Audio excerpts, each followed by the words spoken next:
So again, namaskar, namaste Bhushan ji, namaskar Jagmeet madam, the principal of this prestigious institution. As Ujjwala madam was already sharing with you about that how this institution has received the potential of excellence, and I came to know from I was just listening everybody, and I will just put my comment 1 or 2 minutes with what the exemplary people were sharing about.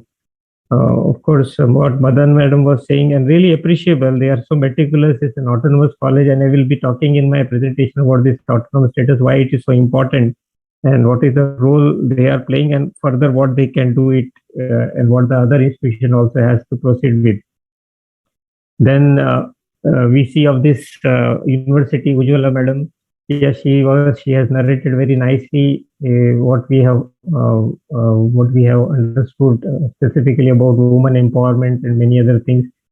Our great, I mean, is the most seasoned and experienced person, Bhushanji, professor and ex-chairman, vice chairman of UGC. A very sincere, very disciplined person. I have seen him from the close quarters. Lots of things are there to learn from his experience, and what he believes on Bharati ethos and the culture and the spirit, and how the quality has to be improved accordingly. These are all the messages which we should take forward to see that how our institutions can grow. Then Madhuri Madam, who was the co-convener of this program, who was following to make this impossible, she was nicely coordinating. The other convener, yeah, main convener Rachana Jain Madam, then Rekha Bhattalwarji, the controller of examination, and Armiti Shukla Madam, IQC coordinator. So one thing, one line, just I remember while listening all you people, and I felt that I should share with you. It's very essential to start this session. You know, the recommendations. I think that you will not forget this, or probably you might have heard about it. I don't know. See, when men are successful, see how important this line is. When men are successful, the family prospers. When women are successful, the society prospers. So I can see a great society ahead, a future ahead, with the help and blessings of all these great women who are conducting this program, who are running this institution. We feel that if such a vibrant personalities are there in our higher education system, there will be a big difference which is coming ahead, which we can see and feel it and understand it. Now, related with this program, what this prestigious institution, SVT College of Home Sciences planned, that internal quality assessment system in the new normal. Yeah, new normal, yes, it is like that only, and still it is running. It is yet not settled down. Most probably, we hope so. It will make a difference in very short span of time by completely adopting the new concepts what we are moving ahead.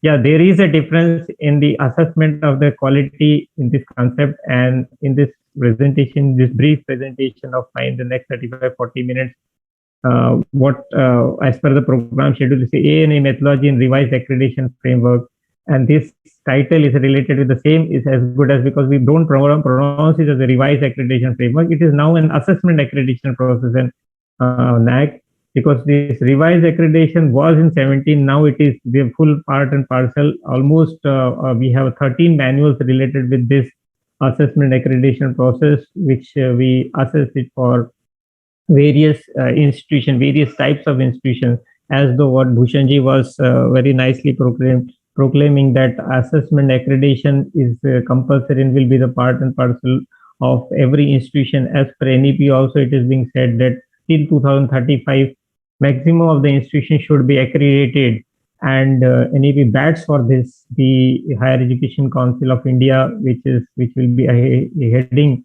in the future, and these four verticals. Out of that, in the four verticals, this NAAC, that is the National Accreditation Council, plays a major role, because it will be correlating with the grants council, it will be correlating with the general council, and it will be correlating with the regulatory council. All the things will be related. So accreditation matters a lot, will matter a lot in the near future also. Let us understand step by step how it is, how it will be.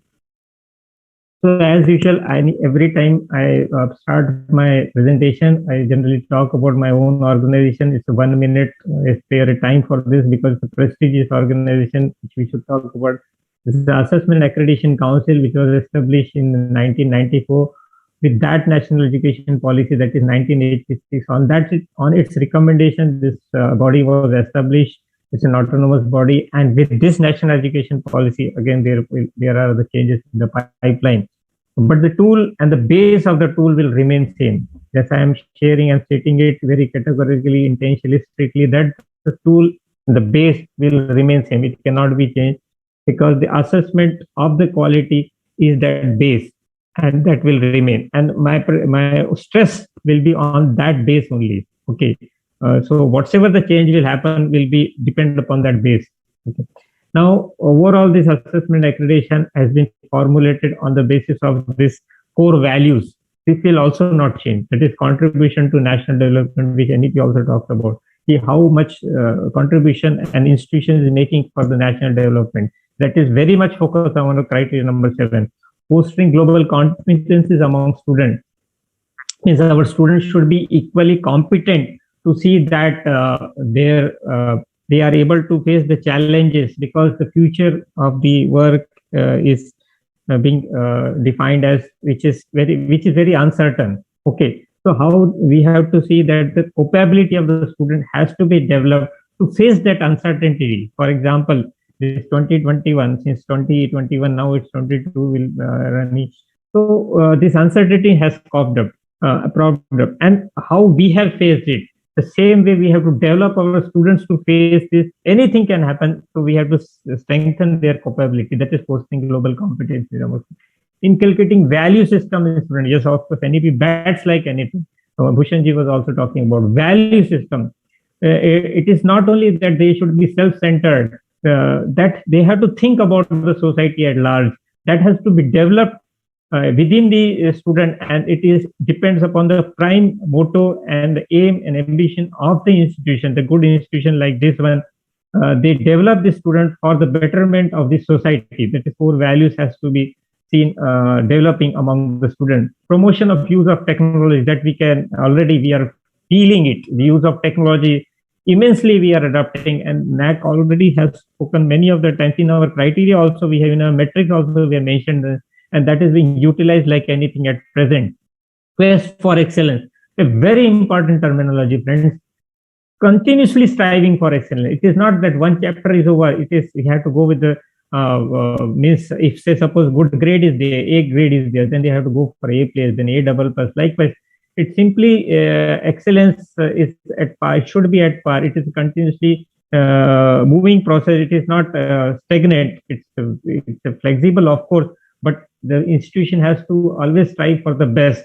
If they are the best in the university, they should see how they can be the best in the country. If they are the best in the country, they have to see how they can be the best in the world. So these are the things which keeps on, the institution should keep on climbing the ladder. And one very important thing for this institution I will talk about. Now, if they are the good one, they are the autonomous, they are the potential for excellence. Now the expectation of the institution, from the institution, from the stakeholders, increases like anything. So they have to focus on that part also. And this deepens the duty of every individual, every stakeholder also. Even in their own institution, it works. NAAC facilitates in many ways for any institution to know their strength, weakness, and opportunities through informed review process. Then identification of new areas of planning and resource allocation. Institution to initiate innovative and modern method of pedagogy, new sense of direction and identity to the institution. The collegiality in the campus also happens because of the NAAC process. Funding agency to look for reliable information. For example, RUSA, which you can very well understand, and any of the institution realizing this will categorically drastically increase that the funds which will be given to the institution will depend upon what sort of grade the institution has. And yes, there is of course plus minus behind the same. This is always a matter of discussion for many of the institutions related with the funding, but this will definitely continue. Then society to look for reliable information for quality education offered to their prospective recruits. Even the employers look for reliable information for the quality education offered to their prospective recruits. Friends, probably previously it was not happening, or still it is not so aggressively happens, but in the near future it will definitely that the students who want to take an admission in any of the institution will see what sort of grade that institution has, and accordingly they will go for that admission to that institution. Even the employers will also see that the institution which has the best and better grade will go for the recruitment process for that institute, just like what is happening in the IITs and IIMs. It will may happen in the future. So this accreditation matters a lot. This process matters a lot. Then intra-institutional interaction. It's a continuous process. Some institution might be good in some places, some might be some slightly weakness in some areas. So that institution which is having some weaknesses in certain area, they can adopt some good qualities from the institution which is having a some strength in that area, and so vice versa. This intra collaboration. Even NEP also talks about the clusters of the institution. The reason is that there should be sharing of knowledge, and among the institutions, it's a continuous process. It should happen. So everybody cannot be perfect in every area. So it is with this collaboration concept, what we have talked about in criteria 3 immensely. This works in the favor of the institution. Okay, then this is something more interesting. That is, it is not only the academic fraternity; it is also the administrative people also should be taken into confidence when they go for upgradation of the quality, or they want to climb the quality ladder.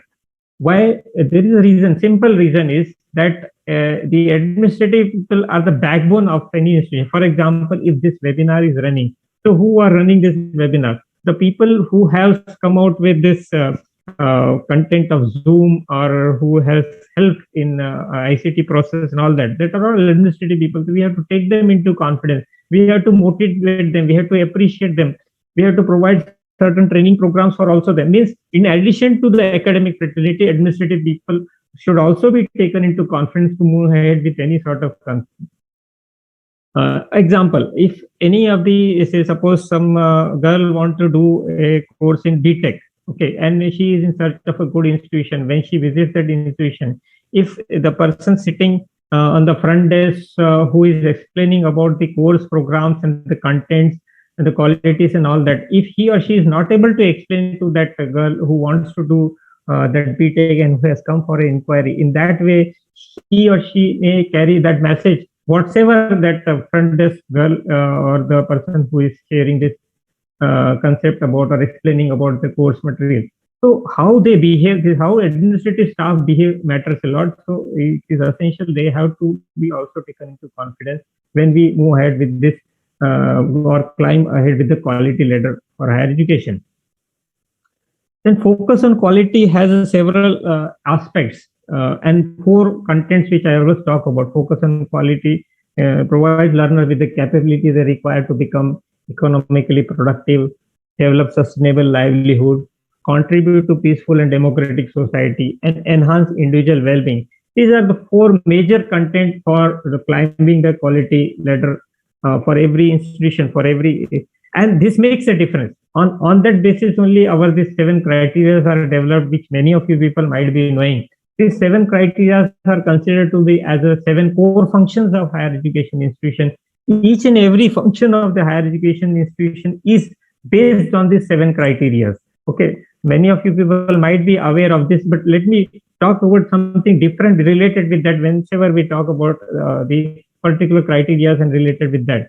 And this 7-letter, it is extracted from 7-letter word quality. This quality in itself, every of you academician, good people like you can explain very nicely as per your experience, because experience matters when we talk about this quality. Everybody has its own perception and the feeling. And believe me, one more important thing is, not even a single faculty you will find, or the academic staff you will find, who does not want the quality. Only the way that they wanted to do is as per their perception, as per their experience, they wanted to move ahead. So the utilization of their experience makes a difference. Okay, if you ask any of the, because I have interacted many of the faculty members, we visit many of the institutions, and as though Madan madam was also saying that we wanted to conduct this program in the physical, the intention was that when we interact with the faculty, when the things are in the physical form, it has some vibration. and many of the feelings comes it out. We can see the faces, we can see the expression, accordingly we can act and react. And this faculty members, every teaching staff matters a lot in every institution. And so you, if you are a faculty member, so you mean you want the quality, you want the change. Only that should be as per your process. Slightly you have to mold, you have to mild yourself, you have to bow down, or you have to rise yourself related with the things what is needed. So it depends upon the situation, the things may prosper. So this quality matters a lot for every individual in the institution. Now, moving ahead with this process, any institutions who want to go with the assessment accreditation related with that, they have to register themselves first. This first process I'm talking about. Any new institution, that registration, while they do it, they should have a unique email address. It is not that they should go with a personal unique email address of the institution. It should not be a personal. Again, I am repeating, because an individual changes, but the institution remains. So it should be an institutional email when they go for registration. Okay. After registration, if they want to move ahead with an IIQA or AQ or whatever related, they have to go with this process, what is being shared with in front of the screen. This screen, this particular slide, what you can see, narrates many of the things about the whole assessment accreditation process. I think so you might have seen this slide several times in several presentations. And now many of, now in the last 2-3 years, I'm seeing is this slide is being used by many other resource person also, which was being initially prepared by me when we designed this revised accreditation framework in 17. And this slide itself can narrate the whole story of ANA process. Okay, for example, if we start with the IIQ, what you can see in front of this IIQA, institutional information for quality assessment, that I will be explaining. After IIQA, the institution has to upload the SSR, and that has to be done within 45 days. Then, as soon as they upload the SSR, that is self-study report, the DVV process start, that is data validation verification, simultaneous student satisfaction survey also happens. And after this DVV process, I will explain everything step by step in the later slides. Then after DVV process gets completed, means the institution, it shows that they have cleared the pre-qualification step. And after the pre-qualification step, only they move ahead with the peer team visit. And then when the peer team visit happens, the grade is being declared. So there are two filters which we have kept here as in the form of F1, what we can see, that is IIQA, and the second in the form of F2, that is we can see in the form of pre-qualification. The two filters what we have kept is there is a reason for us to keep the two filters there. Because first is IIQA is that institutional information for quality assessment. Means here what we do it, we extract the information from the institution related with whether they are available technically, ethically, legally. These are all things which we see in the form of IIQA. It's a very simple process, but the institution who doesn't have a proper documentation related with that, they cannot move ahead. That is the reason. So once it is being done, after the other things, filtration number 2, that is pre-qualification. This is related with this data validation verification, that is in the form of quantitative metrics. So whether the institution has submitted enough of at least average documentation, because for to clear the pre-qualification, only 25% of system generated score is required, which is related with the quantitative metrics. Okay. So it's very simple process. Only any average institution, below average institution also can do it. But the institution which is nothing, which doesn't have any documentation, only those institutions are unable to go clear this stage. Okay, this is the thing. Now, IIQA, I have already shared with you why IIQA. It is previously this was in 2 steps: LOI, letter of intent, and this IIQA. As a 2 steps were there, we have clubbed it in the form of IIQA. And here, what are the things we are asking that you can see in front of your screen? That is AISHA certificate, All India Survey of Higher Education. Every institution has to participate in AISHA. That everybody knows it's the government of India. It's a compulsion. Because of that thing only, there are certain figures which I will be sharing with you in the later slide. There are figures related with the higher education institutions, and the government is able to know about the higher education system also in our country. It's a very big one, so it has to be like that. Now, with this AISHE, means AISHE code is the unique code which we also take it forward in the ANA process. Means the institution is being identified with this AISHE code. Then university affiliation certificate. Okay, that is the second important point. If the institution is affiliated college, university affiliation, recent certificate we needed, undertaking self-declaration in the institution letterpad, and all that very simple things are required. But two things I will tell you, which is compulsory, which everybody should know, is specifically for those institutions who are going for an ANA process. Number one is we see with everything, every document, we see that the name of the institution should be common in all the documents. For example, it should be same what they are given in IIK, it should be same what they are given in letterpad of undertaking self-declaration, it should be same in that website, it should be same in the AISHE certificate, it should be same in the university affiliation letter also. Means all these places, the name should be, even a single spelling mistake will raise to a QC. Okay, clarification is sought. That please clarify why it is like that, and try to solve it that the name should be there in every place. It means even if it's a typographical error, for example, if somebody is writing ABC College of Commerce and Economics, if by mistake they miss that C while typing in IQA format, so in that case a query is being asked related with that, and they have to correct it in this way. So that is a very serious thing which institution has to take care. Second is the program and the courses what they are mentioning in the IIQ should be common in all the places. Okay, again they have to mention in IIQ also, they have to mention the same program and all that in self-declaration also. They have to mention the same program and courses in the website also. The same should be seen in the university affiliation letter also. So it should be common in all the places. These two things are very essential, which you take it very seriously, and micro analysis are there, and accordingly clarification is being raised if so any problem is there, or else the things are cleared. It's like that. So in addition to, we also, I have already shared, we check the website also, we say the RTI links and all that. If it is a second, third, fourth cycle institution, we see the AQAR also. So many things are related with that. 2F12B is not essential. If it is there, they have to provide a related certificate. If it is not there, there is no problem. So in this way, we check each and everything. The purpose I shared, that the purpose is that the institution be technically, ethically, legally on record. That is the purpose of coming out with that IIQ.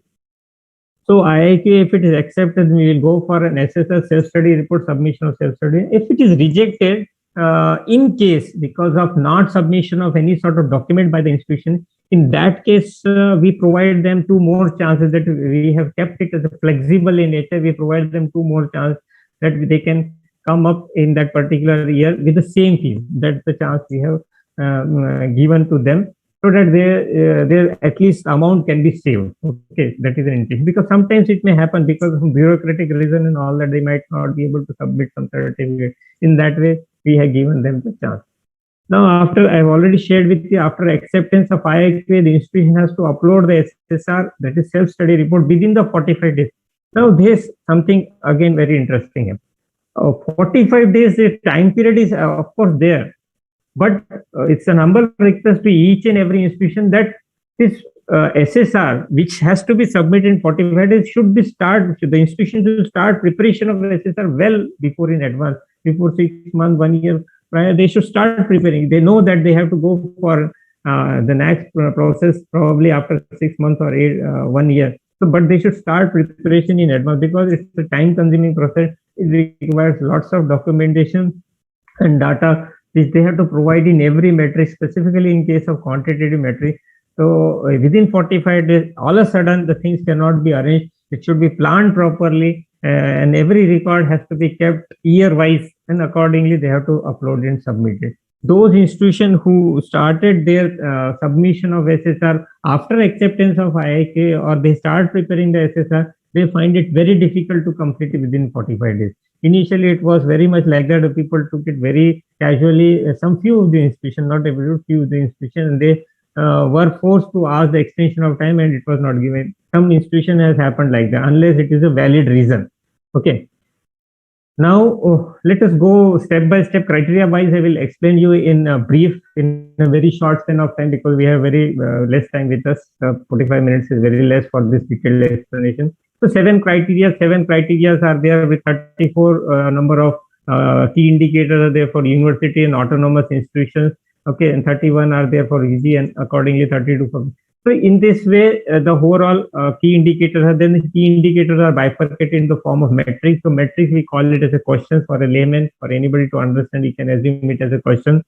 This metrics number is for university is 115, for autonomous it is 107, for affiliated it is 93 and 96, depends upon the college. If it's a UG college, it's 93. If it's a PG college, it is 96 for affiliated college. But for autonomous, it's 107. This we have drastically reduced. Previously, this metrics were because we have reduced in January 20. When we started in 17, this metric was 137 for universities, for 136 for autonomous college, and for affiliated college 121. So overall, this is a structure, but the base remains same. We have, I am talking about university, autonomous, affiliated. We have several other types of manual also. We have Sanskrit manual, we have teacher education manual, we have health science manual. So open and distance learning manual. So several manuals are there. For that also, criteria remains same. Only the key indicators ka name also remains same, but the metrics may slightly differ and the numbers also differ for the utility of that particular institution related with that metric. This is the figure. Percentage wise, if we go, it is being stated that 70-30. It's not exactly 70-30. Some variation is that you can see for the autonomous, because it's an autonomous institution. You can see there is 67.8% of the metrics are quantitative in nature and 32.2% are qualitative in nature for autonomous institution. So on an average, it can call it a 70-30, but exactly it's not. So majority of the chunk is related with the quantitative metrics. This is objective type of quantitative metrics are objective type of metrics. Okay. And or objective in nature, you can estimate that, and which are being assessed on the basis of the data and the documentation which the student with the institutions uploaded. While the qualitative metrics are subjective in nature, which are being assessed by the peer team member when they visit the institution. So whatsoever the text the institution provide in that qualitative metrics, that on the basis of the text only, the institution, the assessors go and assess the institution when they visit the institution, the physical form.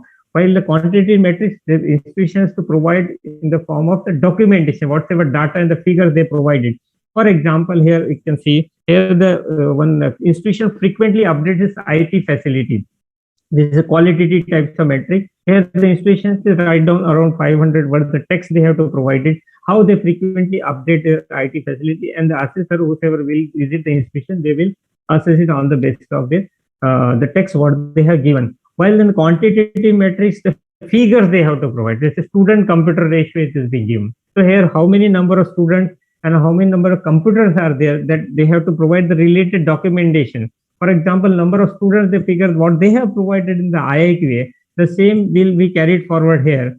Specifically in the extended profile, what they provide, the extended profile, I'm repeating the word, extended profile, what they will provide before submission of SSR, or before putting or uploading any figure in SSR, they have to fill the extended profile. So there some common metrics are there which are repeated in SSR. So that their number of teachers, number of students is being used. So whatever the figure they will be providing in that extended profile, the same will be carried forward in the SSR. So the figure of students will be here, while the computers, number of computers, what will be they providing related documentation in the form of, for example, bill or the stock register they have to provide. That is documentation related with that, they have to upload it. And that will be assessed by our DVV partner, that is data validation verification process, that will be assessed. And how and what sort of documentation they have to provide, that is very well written for everybody. It is there. Standard operating procedure which we have make it SOP, and which we have updated is several times as per the feedback and suggestions. And on the basis of that SOP only, the institution has to provide the related document for that quantitative metrics. And the same SOP is being seen by the DVV partner also. The institution also go with that SOP accordingly, the document they have to upload, and the DVV partner which assesses or verifies that particular quantitative metric is on the basis of the standard operating procedure. So it is transparent, it is being known to everybody and accordingly only the documentation has to be planned and prepared. That you should keep it in mind. Okay, let us go with the criteria fast. Criteria number 1, curricular aspect. See how you can see very interestingly here. The weightage for this criteria number 1 for affiliated is 100, for university and autonomous 150. Why? It's very simple. Is that you also know, many of you people belong to the autonomous institution. See, universities and autonomous institutions are there to design and develop the syllabus, while the colleges are there to plan and implement. That's a simple reason for the more weightage for the university and autonomous. And this is it is highly and very beneficial for to be as an autonomous institution. There are very handful of autonomous institutions in our country. Out of, I will tell you the exact figure. There are 1,043 number of universities with us, 1043. There are 11,779 standalone institutions with us. There are around 42,343 number of colleges with us. Total milake, we have 55,165 institutions with us. 55,165 institutions. This from where is the figure I have taken it? This figure is being from the ICE document. Okay, ICE that you can also check it in the Ministry of Education website. Out of this 55,165, only 832 colleges are autonomous. So there are very less colleges which are autonomous, and NAP talks maximum autonomy for the institution, a maximum autonomous institution in the country. The reason is that autonomous college has the liberty to frame and design their own syllabus, what this good institution is doing. And that is beneficial to the society. So what this institution has become, has got this potential for excellence feather in their cap. So this makes a difference. This autonomous status really makes a difference for whosoever take it seriously. Of course, thoda sa workload jarur zyada rehta hai. There is slightly more workload as compared to the other institutions, other normal institutions, but it has lots of advantage. Just I am telling you the example of IITs and IIMs. These all institutions are autonomous in nature. So what is the prestige of that institution? Similarly, this autonomous, this also good institution has its own goodwill and nature. So this SVT college type of institutions which we need in the country, that will make a difference. So this curricular aspect, this design and develop of syllabus matters. Yes, of course, plan and implementation of the syllabus is for the affiliated college, and on the basis of the university jurisdiction rules regulation, they have to plan and their own overall curriculum or the timetable accordingly. Then academic flexibility, curriculum enhancement, that is very easy to understand, and accordingly the institution has to, for example, how many number of programs and courses CBCS in nature, then certificate and programs for value-added courses, such type of simple metrics are there. Feedback system, whether the institution is coming out with the feedback from this students, alumni, related the teachers and all that, and whether that feedback is analyzed, assessed, and put on the website for the stakeholder information. These are the simple metrics. Criteria number 2 is teaching, learning, and evaluation. Here you will find the weightage is 350 for affiliated, 300 for autonomous, and 200 for university. Why we have kept 350 weightage for autonomous? Affiliated college. Simple reason is, in our country, I have already shared with you the figure, 55,165 colleges are there. And out of this 55,165 colleges, around 60.57% of the colleges are in rural area, spread across 29 states and 7 union territories. With this number of big figure with us, it is essential that we have to focus maximum of the institutions who are in rural area. And that to this institution which are specifically in rural area are almost, there are 742 districts in which these institutions are located. Now, because the institutions are located in rural area, it is essential that maximum of the things are being taken care on a teaching or focused on teaching learning process only. So weightage for this particular criteria is also more for affiliated college as compared to the university, if we think about. And what are the things included in it? It's very simple. How this teaching learning process effectively the institution is being carrying out in their institution for the benefit of the student, so that the student's capability may increase. Yes, I am using that, stressing the word capability of the student has to be increased. The student has to be made much more skillful, because the skill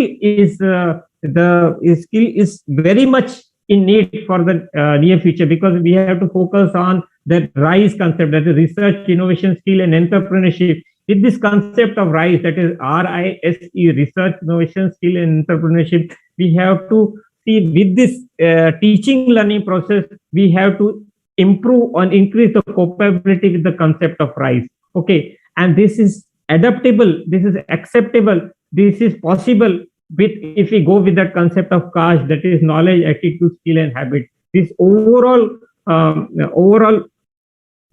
conglomeration of this concept will make a difference in the teaching learning process.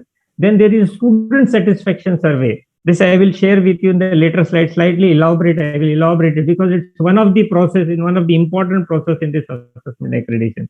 Criteria number 3 is research, innovation, and extension. Here you'll find the weightage for universities 250 as compared to the weightage for autonomous 150 and affiliated 110 and 120. Why university has a more weightage?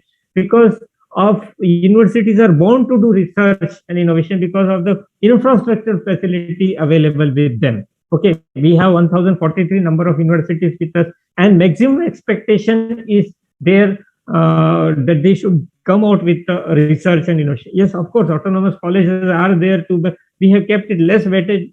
Probably in the near future, it will increase. And for affiliated also, it will be increasing in the very short span of time. There is a reason for all these things. Friends, innovation is the conversion of human desirability, technical feasibility, and business viability. Yes, there is a need of the hour. Our government is also striving very hard and pushing every institution to go with that innovation and creativity concept, because we are slightly poor into that. Though we have very good brains with us, our youths are sharp enough. Our population, for your information, we have 38.5 millions of students studying in our country. 38.5 millions of students. And friends, this is more than the population of Canada. Canada ka population is, I think so, 37.6 million, or Australia ka population 25.4 million.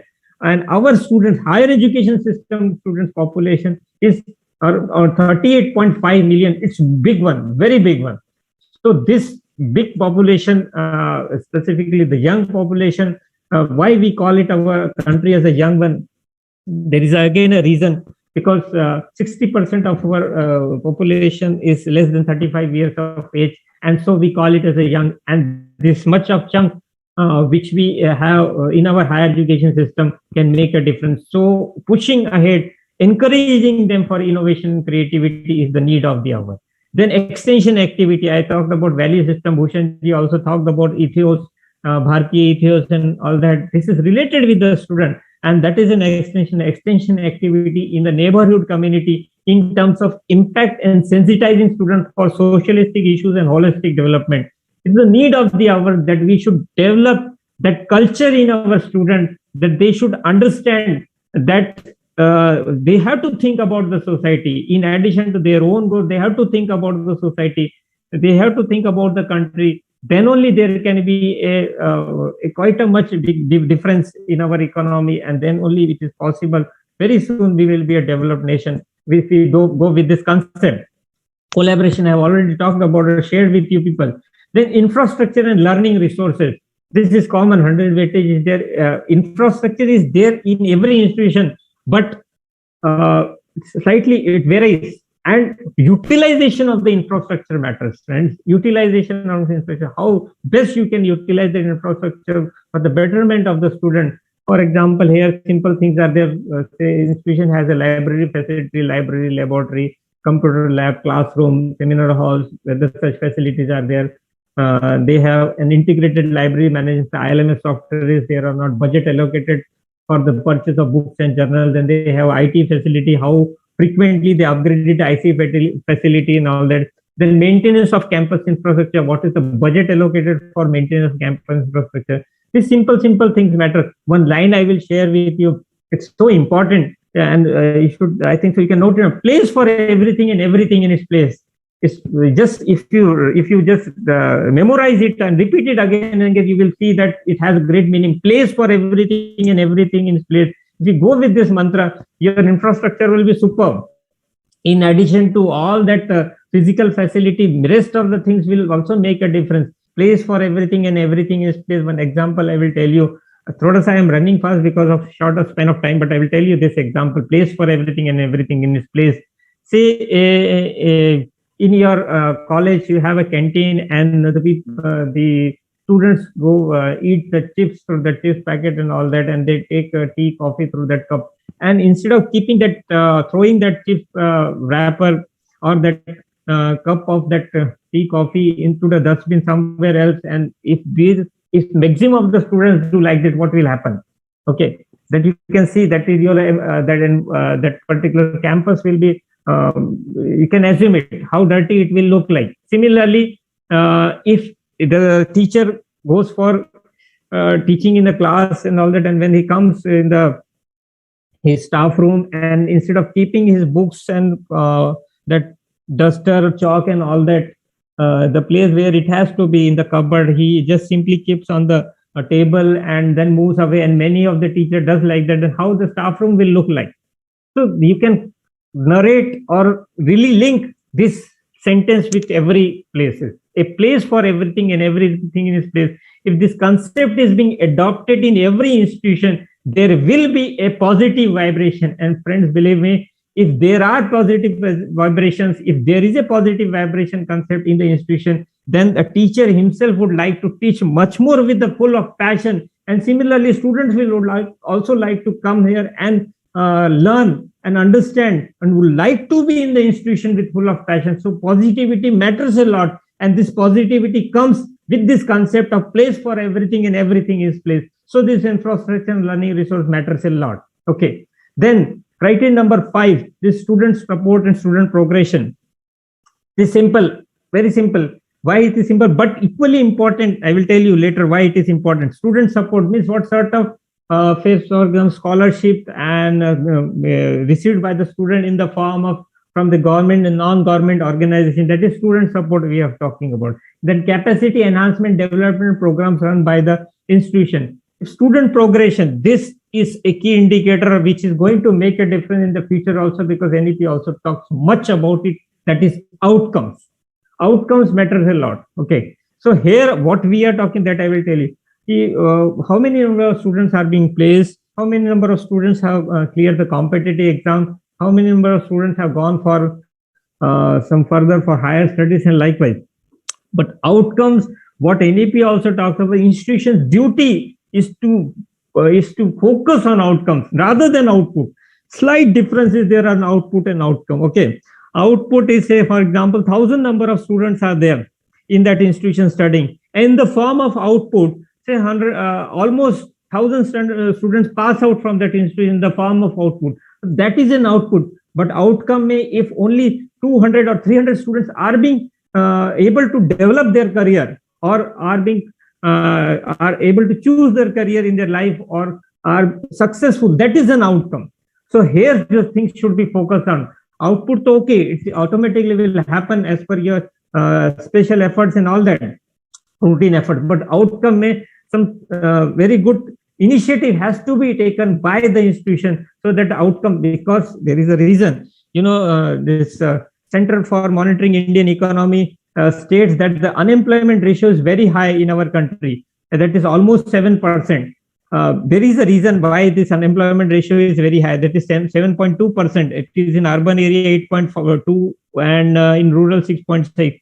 So this Center for Monitoring Indian Economy has a focus that states, even the our UNESCO also states very nicely and clearly, it states that the institution, if start thinking about the outcome of the student, there will be this unemployment ratio will drastically come down. Yes, there might be several reasons, but this is also one of the very important reasons, because if we talk about the students who are taking the education from the higher education system and going out, if they are unable to develop the career as per the education what they are getting in, then the intention, the aim and the ambition of taking the education doesn't get fulfilled. Okay, I think I'm telling you, there are several examples. Say in engineering, a person or boy or girl who does an engineering, say suppose they have done engineering in mechanical or electronic or likewise, But after completing that in engineering, because as a professional, I quoted an example. After completing in engineering,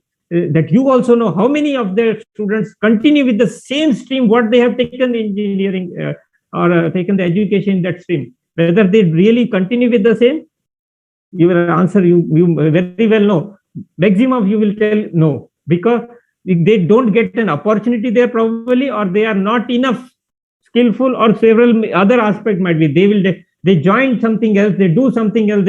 I have seen many of the engineering graduates, they're doing a clerical job rather than doing the same thing what the education they have got it. Then what is the use of completing the 4 years of engineering? That means this is not only engineering, this is related with many of the other streams also. So outcomes matters. Okay, so it is because of why we are stressing on that, because unemployment ratio is increasing because of that factor. The student take the education in some other area, 4 or 5 years he spends the time in that area, but in the form of outcome he is not continuing with that area, he is doing something else. Means there is something issue of taking the education there or completing, something is wrong, that has to be rectified. So NAP talks a lot. Many of the times you will find that outcome word is being repeated in NAP also. Let us move further. Criteria number 6, governance, leadership and management. Here you will find weightage is 100. This governance leadership, why it matters? Reason is, it is a need that the management of the institution, the leaders of the institution should think different, should have that out of box thinking. And so what we always say, quality of leadership matters a lot, because this quality of leadership only can make a difference, whether it is a management of the institution, whether the principal of the institution, whether the director or the vice chancellor, whatsoever, and there is the need of these qualities of that leadership, that they should have a commitment, they should be enthusiasm in nature, they should be dynamic, they should be continuous learning, they should be humble, they should be diplomatic, creative, productive and transformative. These are the qualities of leadership which matters a lot. So what we talk much of the things in the criteria number 6, because we talk about decentralization concept. Okay, so metrics you will find related with that. And then we talk about what sort of measures the institution has taken for both the academic and non-academic fraternity in respect of training, in respect of self system and all that. Then IQAS, that is internal quality assurance system. We call this under this umbrella of IQAS, there is an IQAC concept of what is being managed by in this institution by these people, good people like Amrita Shukla, Jain and Madhuriji under the leadership of Madan Madam. IQAC is the soul of the institution. Yes, and the people working in this IQAC should be rewarded, should be motivated, should be encouraged. The reason is because they have to come out, see the balance in between their faculty colleagues, the principal and the management. And that balance has to be maintained. So this IQAC coordinator should always be motivated. The team in the IQAC should be motivated. It's the big job and the responsibility what they are taking care, what they are moving ahead with. Okay, because it is their efforts which makes a difference, and it can come out with the rotation mode also, that the members or the coordinator may change in the rotation mode also among the staff members, so that realization may remain. And what are the things which we are asking here? It is that what are the quality assurance measures which the institution has been taken for the upliftment of the quality, whether the institution is parting in NIRF, NAC and all that, ISO ranking and all that. So these are the things, very simple workshop, seminar, conference, whether the institution are being taken. I say some metrics are there related with that in this particular criteria number 6. Last criteria is criteria number 7. That is institutional values and social responsibilities. Friends, what we believe that the institution should not be in existence if it is not working for the society. We always speak in our presentation that if the institution is there, it is essential that they should work for the welfare and well-being of the society directly or indirectly. And they can make it possible through the stakeholders, that is through the students and through the teachers also. And what are the things? These are certain key indicators which are mentioned. Of course, these are related to the government policy, or also directly or indirectly institution has to take part in this. For example, gender equity, environment, cautiousness, inclusion. These are all related to some government policies and slogans also. Some regulations are there, which anyhow the institution has to do it, but they have to keep a proper record of the same. Then best practices, This is a qualitative matrix, and ID institution distinctness also is a qualitative matrix. Here, the institution has to see how they are taking certain steps which are benefiting through their welfare measures for the society. And these best practices can be related with any of our 7 criteria. Already Madan Madam has said that we have conducted several webinars on best practices who has secured A++, specifically of the A++ institution, which is available in our NAAC website, although in the form of videos in YouTube. So the purpose was that the institution should adopt certain best practices, inclusive best practices which are unique in nature and which are related, of course, with the 7 criteria, and that are benefiting the students at large and the society. These are the 2 very important contents and the concept behind moving ahead with that. So overall, this criteria number 7 matters a lot. So what we have made it compulsory also for your information for colleges. There is a optional matrix. In optional matrix, this criteria number 7 is very important. It cannot be skipped, because we believe, I again repeat, that institutions should directly or indirectly benefit a society. So here I think so I should end, because time is very less with us. At the end, I would like to only share with you that this opportunity is just like a biscuit. If it is gone, once it is missed, it is gone. It's like that. And for every institution who want to be a quality oriented, it is essential that every individual of that institution, just like an image here you can see on the slide, that for a green jungle, every tree has to be green. Similarly, for a quality oriented institution, every individual has to be quality oriented. It should be dil se wala hisab. It should be passionate. They should be passionate. And what our Bhushan ji also said, for every of our aspect, there should be our in Bharat first. So let us make our Bharat strong. Whatever we do, there should be always our nation first. And when we go with this motto, nobody can beat us. We will be a best one in every aspect. So friends, one line I will tell you in the form of a quote, that if we keep doing what we are doing, we will keep getting what we are getting. If we want to get the results we have never got before, then we have to do the things we have never done before.